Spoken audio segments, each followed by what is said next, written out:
ہمیں سکھایا ہے۔ قرض ایک صحابی پہ بڑا چڑھ گیا تو حضرت عبداللہ ابن مسعود سے کہنے لگے قرضہ بڑا چڑھ گیا، فرمانے لگے تمہیں وہ دعا نہ سکھاؤں جو ہمیں نبی پاک نے سکھائی ہے؟ فرمایا اگر تمہارے اوپر پہاڑ کے برابر بھی قرضہ ہوگا تو اللہ تمہارے قرضے کا بندوبست فرما دے گا۔ پر مسئلہ یہ ہے دعائیں یاد کرنی پڑتی ہیں اور پڑھنی پڑتی ہیں، یاد کرنی پڑتی ہیں، اور ہم ہیں تعویذ پہ لگے ہوئے کہ کچھ لکھ کے دے دیں تاکہ باندھ لوں۔ دعا سکھائی نبی پاک نے، کیا فرمایا؟ اللہم اکفنی بحلالک عن حرامک واغننی بفضلک عمن سواک۔ فرمایا یہ دعا مانگا کرو، اے اللہ مجھے کفایت کرنے والا رزق عطا فرما اور مجھے حرام سے بچا، اور مجھے اپنے فضل کے ساتھ دوسروں سے بے نیاز کر دے۔ یعنی اس کا سادہ ترجمہ یہ ہے کہ اللہ بندوں کا محتاج نہ کر، مجھے اپنا محتاج۔ فرمایا یہ دعا پڑھو ادائے قرض کے لیے، ادائے قرض کے لیے یہ دعا پڑھو، اللہ تبارک و تعالی پہاڑ کے برابر بھی قرضہ ہوگا تو تمہیں اللہ اس سے نجات عطا کر دے گا۔ نبی پاک صلی اللہ تعالی علیہ وسلم نے ایک حدیث میں غصے کی دعا بھی بتائی ہے۔ ویسے میرے خیال میں لوگوں کو غصہ نہیں آتا، آج کل غصہ نہیں آتا، لوگوں میں تکبر آ گیا ہے، اپنے سے چھوٹے پہ غصہ آتا ہے، اپنے سے تگڑے پہ کیوں نہیں آتا؟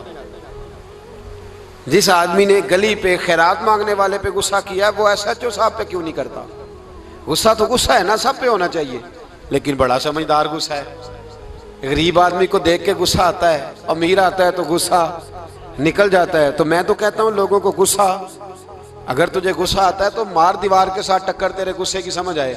یہ کس قسم کا غصہ ہے جو غریب پہ ہی ہاتھ اٹھا رہا ہے؟ تو خدا را خیال فرمائے، غریبوں کے حق میں بڑا غصہ، مجبوروں کے حق میں بڑا غصہ، ماتحتوں پر، اور اگر چودھری صاحب آ جائیں تو چودھری صاحب آ جائیں تو پھر بہانہ بنا لیتے ہیں، کہتے غصہ تو مجھے بڑا آیا سی، پھر میں کیا اور میرے گھر آیا ہے، پھر بہانہ بنا لیا۔ ایسے نہیں کرو۔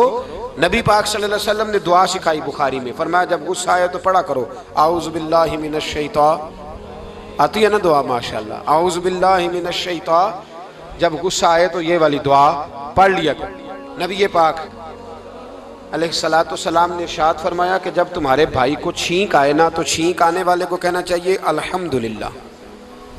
چھینک آئے اس نے کیا کہنا ہے؟ یاد ہو جائے گا، کیا کہنا ہے؟ الحمدللہ۔ اور جو سنے اس نے کہنا یرحمک اللہ، کیا کہنا ہے؟ یرحمک اللہ، اللہ تجھ پہ رحم کرے، یہ پڑھنا ہے اس نے۔ حضرت عبداللہ بن مبارک رحمۃ اللہ تعالی علیہ نا دریا کے کنارے کھڑے تھے، کشتی سے اترے تھے ابھی اور وہیں کھڑے تھے، تو ایک آدمی، دو چار لوگ کشتی میں کنارے سے آپ کے پاس سے گزرے تو ایک کو چھینک آئی، اس نے کہا الحمدللہ۔ اب سنت ہے کہ جواب دو یرحمک اللہ، اللہ تیرے اوپر رحم فرما، جواب دینا تھا، لیکن وہ کشتی تیزی سے گزر گئی۔ حضرت عبداللہ بن مبارک رحمۃ اللہ تعالی علیہ نے ملاح کو بلایا، فرمانے لگے اس کشتی کا پیچھا کرنا ہے۔ وہ کہنے لگا سواریاں بیٹھیں گی تو جاؤں گا۔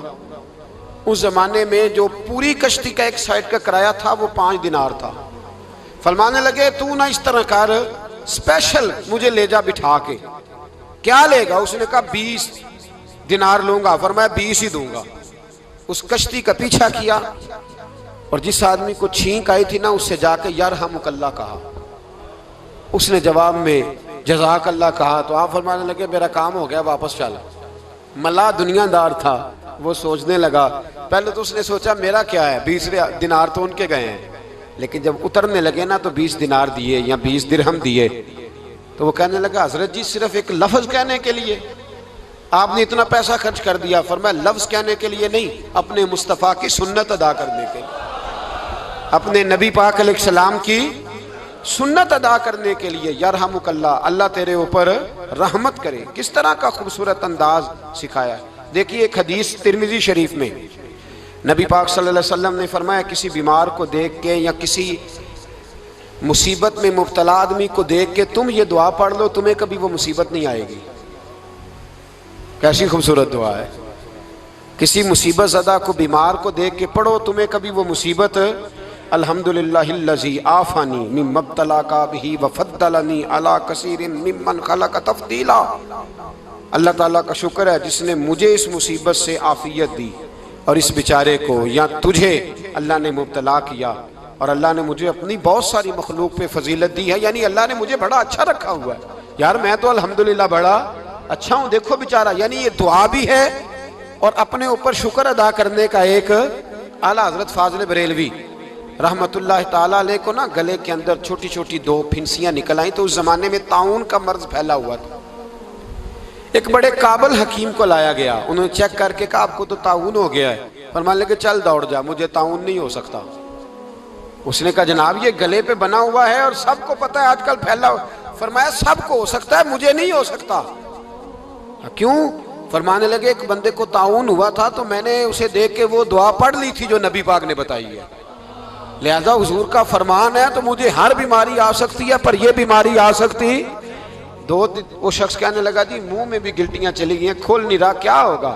اعلیٰ حضرت نے کالی مرچ منگوائی، اسے پیس کے زبان کے نیچے رکھا تو ساری بیماری دور ہو گئی۔ فرمانے لگے بلاؤ نہ ذرا اس حکیم کو جو کہتا تھا طاعون ہو گیا ہے، وہ تو صحیح ہوتا ہی نہیں اتنی جلدی۔ فرمایا ہر چیز بدل سکتی ہے پر میرے نبی کا فرمان نہیں بدل سکتا، میرے رسول پاک علیہ السلام کا فرمان نہیں بدل سکتا۔ تو عزیز دوستو نبی پاک، اب بڑی خوبصورت بات آئی، ساری خوبصورت تھی، بڑی پیاری بات آئی۔ دنیا میں سب سے حسین چہرہ اللہ نے اپنے رسول کو عطا فرمایا ہے۔ نبی پاک کا چہرہ بھی حسین ہے، مکھ چند بدر شاہ شانی ہے، متھے چمک دی لاٹ نورانی ہے، کالی زلف تے اکھ مستانی ہے، مخمور اکھی ہیں مد بھری۔ پیارا چہرہ ہے حضور کا، جتنا چہرہ پیارا تھا اتنے ہی حضور کے اخلاق بھی بڑے پیارے تھے۔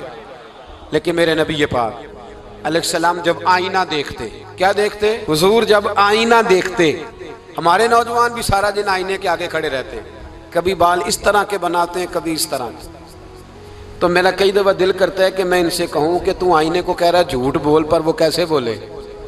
تو کہہ رہا ہے آئینے کو کہ تو کہہ سب سے پیارا تو ہی لگ رہا ہے، پر وہ کیسے بولے؟ اس نے تو سچ بتانا ہے۔ ان کو آئینہ جو دکھایا تو برا مان گئے۔ تو میرے عزیز یاد رکھیے گا نبی پاک صلی اللہ علیہ وسلم بھی آئینہ دیکھتے، آئینہ دیکھنا حضور کی سنت ہے۔ کوئی سنت سمجھ کے آئینہ دیکھے گا تو ایک دفعہ دیکھنے پر 100 شہیدوں کا ثواب ملے گا۔ لیکن نبی پاک صلی اللہ علیہ وسلم آئینہ دیکھتے کیا کہتے؟ اللہم انت حسنت خلقی فحسن خلوقی۔ یا اللہ، یہ دیکھیں حضور نے ہمیں سکھایا ہے